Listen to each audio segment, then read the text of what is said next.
നമസ്കാരം. ഇന്നാണ് ചരിത്ര ദിനം. മോർണിംഗ് വൈബ്സ് ആരംഭിക്കുമ്പോൾ നമ്മൾ മലയാളികൾ ഉറ്റുനോക്കുകയാണ്. എങ്ങോട്ടാണ്? അങ്ങ് ദക്ഷിണ തീരത്തേക്ക്, വിഴിഞ്ഞത്തേക്ക്. ഇന്ന് വിഴിഞ്ഞം തുറമുഖത്തിന്റെ ഔദ്യോഗിക ട്രയൽ റണ്ണാണ്. നമ്മൾ വർഷങ്ങളായി കാത്തിരിക്കുന്നു.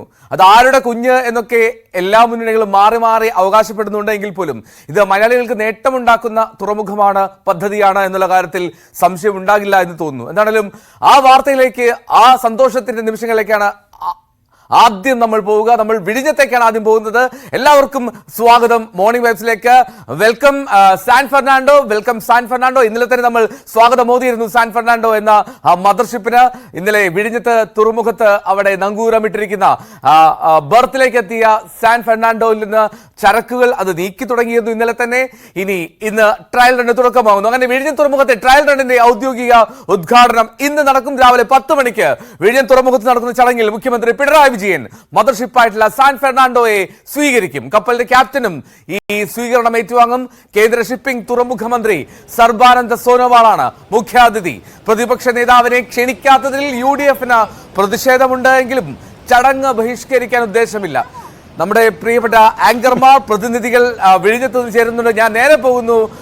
മോർണിംഗ് വൈബ്സ് ഹാൻഡ് ഓവർ ചെയ്യുകയാണ് രഞ്ജിത്ത് രാമേന്ദ്രനിലേക്കും MG രേണുകിലേക്കും.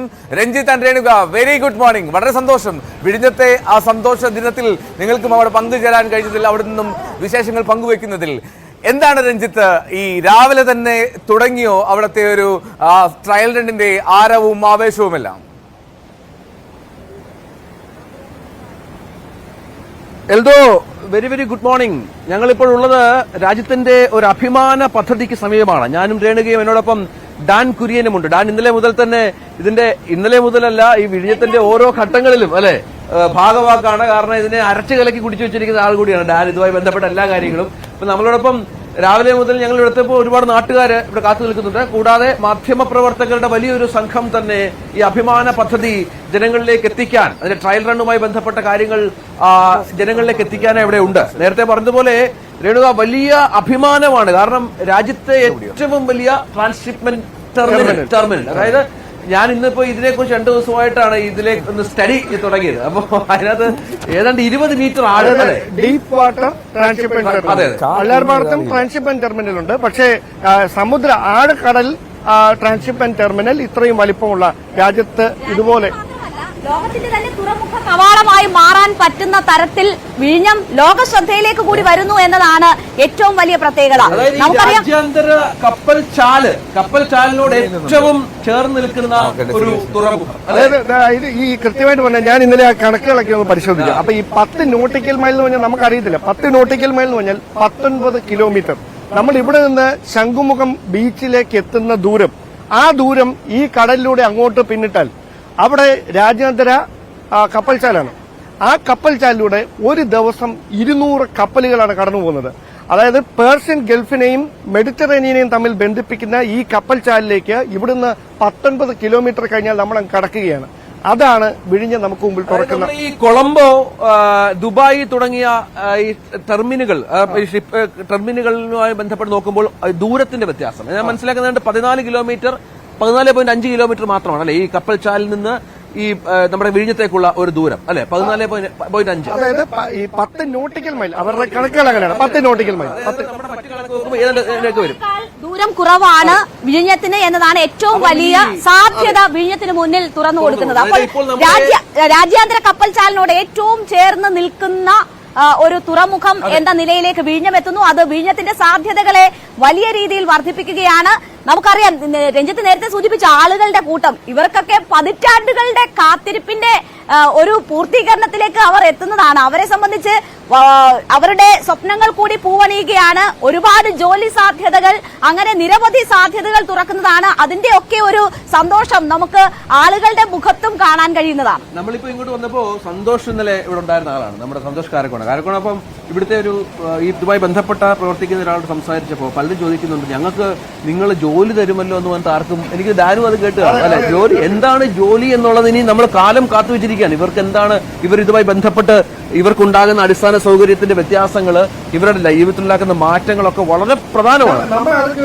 അതായത് ഒരു ബസ് സ്റ്റാൻഡ് ഒരു സ്ഥലത്ത് തുടങ്ങുന്നതെന്ന് വെക്കുക, അപ്പോൾ ആ ബസ് സ്റ്റാൻഡ് തുടങ്ങുന്ന ഉത്തരവാദിത്തപ്പെട്ട ആളുകളല്ല അതിന് സമീപത്തുള്ളവർക്ക് തൊഴിൽ കൊടുക്കുന്നത്. അവിടെ ചെറിയ കടകളായിട്ടും മറ്റ് അനുബന്ധ സംവിധാനങ്ങളായിട്ട് കടകൾ തന്നെ ഓരോരുത്തർ കൂടുതൽ വ്യവസായം പോലെ അവിടെ നിന്ന് തുടങ്ങിയത്. പിന്നീട് അതൊരു വലിയ വ്യവസായ മേഖല അതിന് അടുത്ത് രൂപപ്പെടുകയാണ്.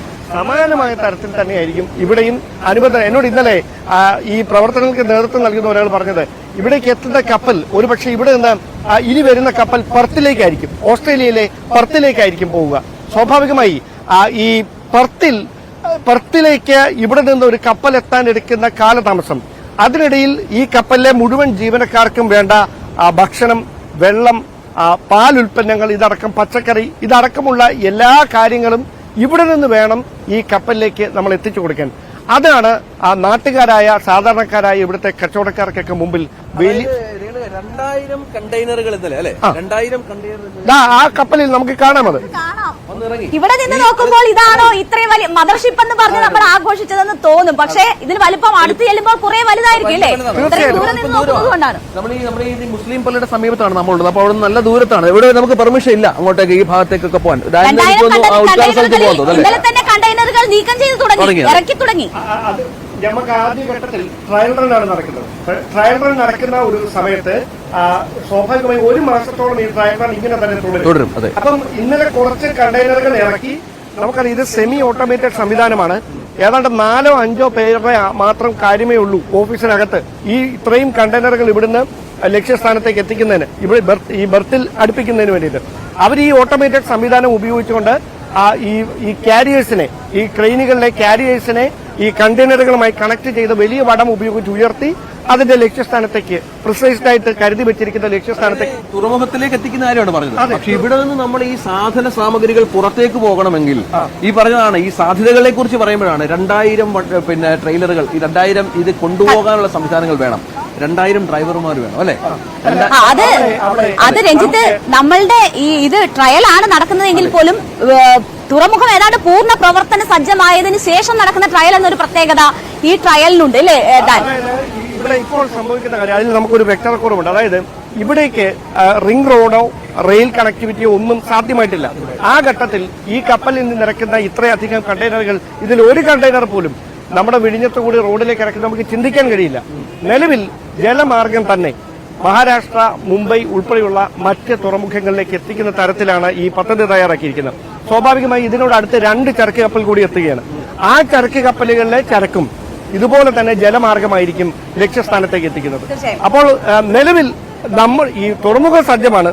പക്ഷേ അതുമായി ബന്ധപ്പെട്ട അനുബന്ധ വികസന പ്രവർത്തനങ്ങൾ വൈകിയത്, അതുമായി ബന്ധപ്പെട്ടൊക്കെ ചില അസ്വാരസ്യങ്ങൾ ഉണ്ട്. പക്ഷെ അതൊന്നും നമ്മൾ ഇപ്പോൾ മുഖവിലേക്ക് എടുക്കുന്നില്ല, അല്ലെങ്കിൽ ഇപ്പോൾ അതിന്റെ ചർച്ചകളിലേക്ക് പോകുന്നില്ല. ഇതൊരു വലിയ പോസിറ്റീവ് വൈബിലാണ് നമ്മൾ മോർണിംഗ് ഷോ ഇന്ന് നടക്കുന്നത്. കാരണം സംസ്ഥാനത്തിന് ഇപ്പൊ ദുബായ് പോർട്ടൊക്കെ നമ്മുടെ അവിടുത്തെ രാജ്യത്തിന്റെ വികസനത്തിന് എത്രത്തോളം സംഭാവന നൽകി, ഗുജറാത്ത് തുറമുഖങ്ങളൊക്കെ സംഭാവന നൽകി എന്നുള്ളത് എല്ലാവർക്കും അറിയാവുന്ന കാര്യമാണ്. അത്തരത്തിൽ നമ്മൾ വലിയ തോതിൽ പ്രതീക്ഷിക്കുകയും ചെയ്യുന്നുണ്ട്.